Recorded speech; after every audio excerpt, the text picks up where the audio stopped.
Entendi. Ah, perdão pelo podcast.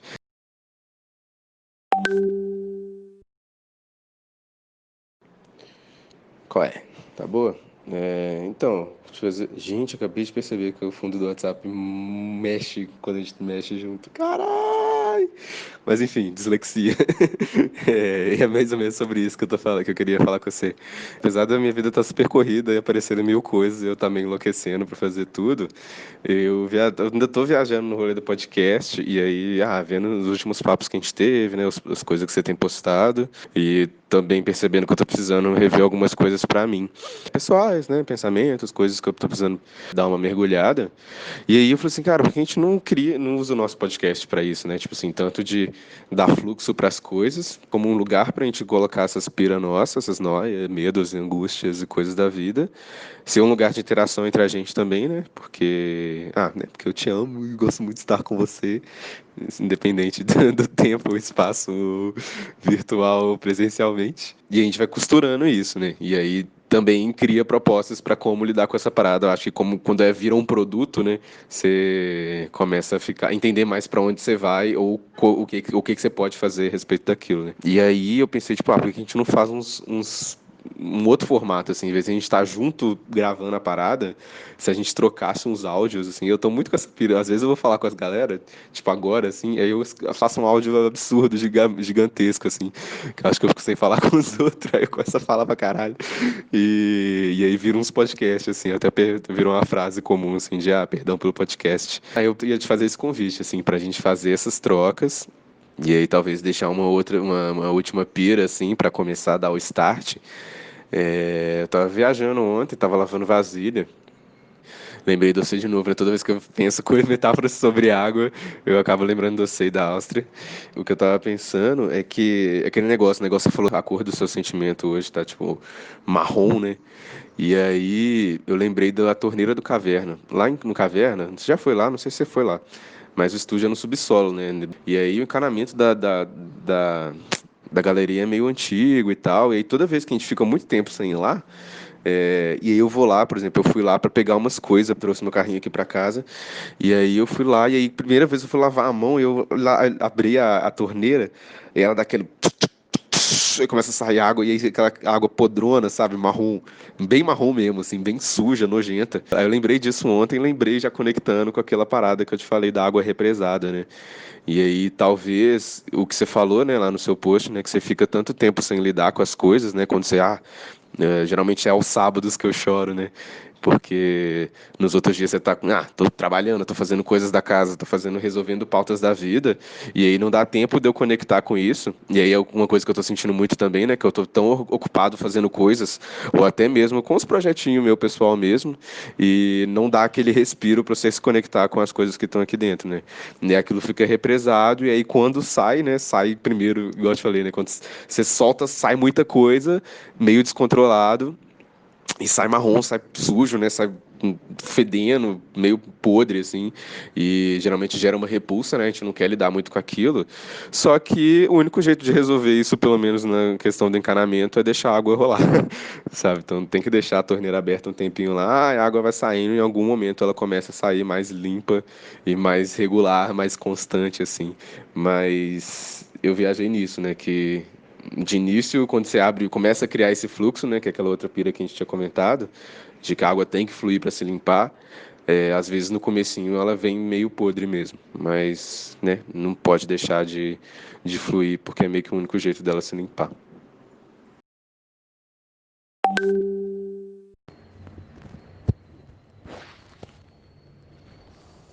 Fazendo um teste de colocar uma meia na entrada do microfone, na saída do microfone, não sei, do celular para ver se abafa um pouco os sons externos.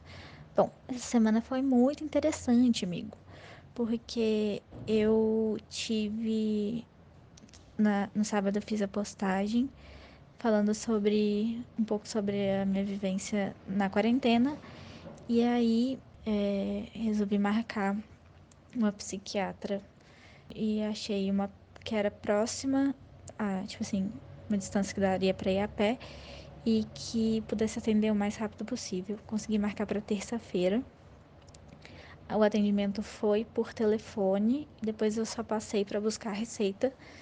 E agora eu tô tomando um outro remédio, um outro antidepressivo combinado com um ansiolítico, porque tava bem difícil mesmo para mim.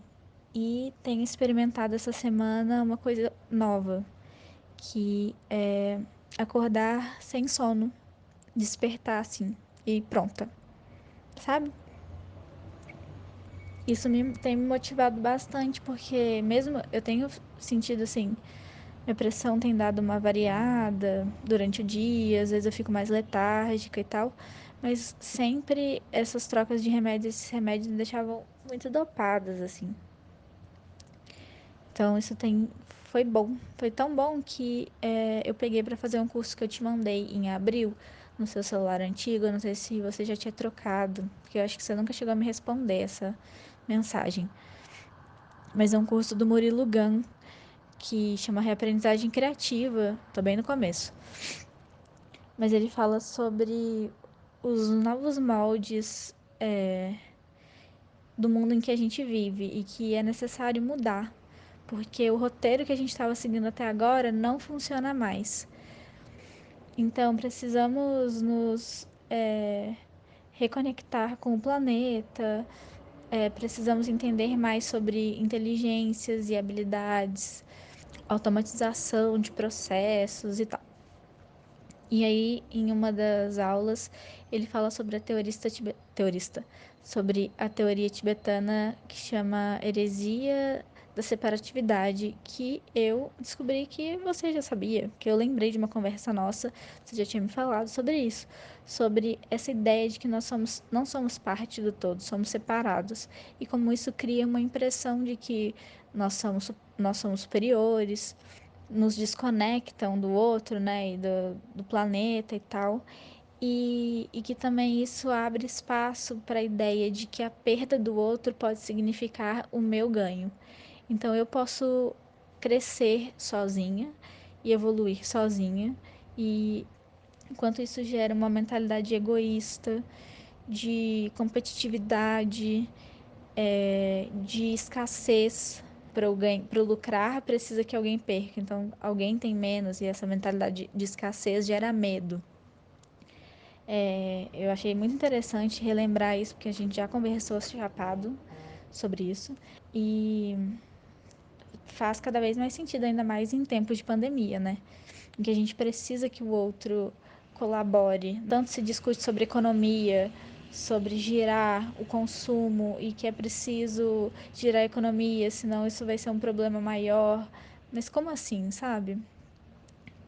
Como a gente precisa. O bem maior é viver. E a gente precisa que as pessoas fiquem em casa. E o governo tem condições de dar subsistência para as famílias, pelo menos. Não é tempo de lucrar, não é tempo de coach ficar fazendo live para você lucrar e se dar bem e transformar a crise em uma oportunidade. Pelo amor de Deus.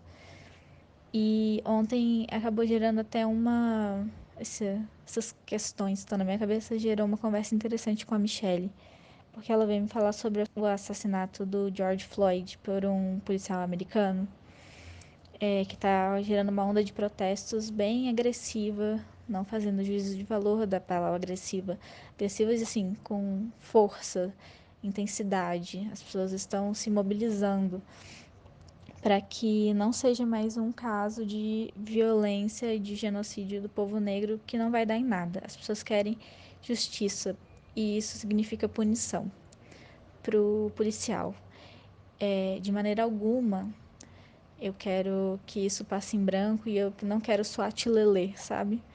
Mas eu queria questionar e ver até o que você acha sobre isso, assim, sobre pedir essa punição, porque o sistema carcerário que a gente conhece e o sistema punitivo que a gente conhece, com privação da liberdade, ele não tem recuperado a pessoa, o cidadão. E quando ele volta para a sociedade, ele volta numa situação muito pior. O que isso traz de bom para a sociedade, né? Assim, como um todo, já que vivemos em comunidade. Então, pedir somente a prisão desse policial é isso exatamente que a gente quer? Será que não está na hora da gente ir mais para parar de ficar na superfície e ir mais para a raiz do problema? Porque o genocídio do povo negro acontece historicamente. E até agora a gente não consegue entrar na cabeça de certas pessoas para mudar. A ideia que fez esse policial ir lá abordar esse cara e matar ele numa reação, assim, excessiva, sem fundamento. E então comecei a questionar, assim, se a gente não precisa já tomar outras atitudes, se já passou da hora, porque estamos protestando pelas mesmas coisas, querendo alcançar resultados diferentes, né? Então talvez a gente tenha que ver que não é por aí. A gente não isso só não basta. Apesar de ser irritante e assim, um absurdo que tenha que chegar a queimar coisas e quebrar coisas para serem para que a gente seja ouvido, né? Queria saber o que você acha também disso. E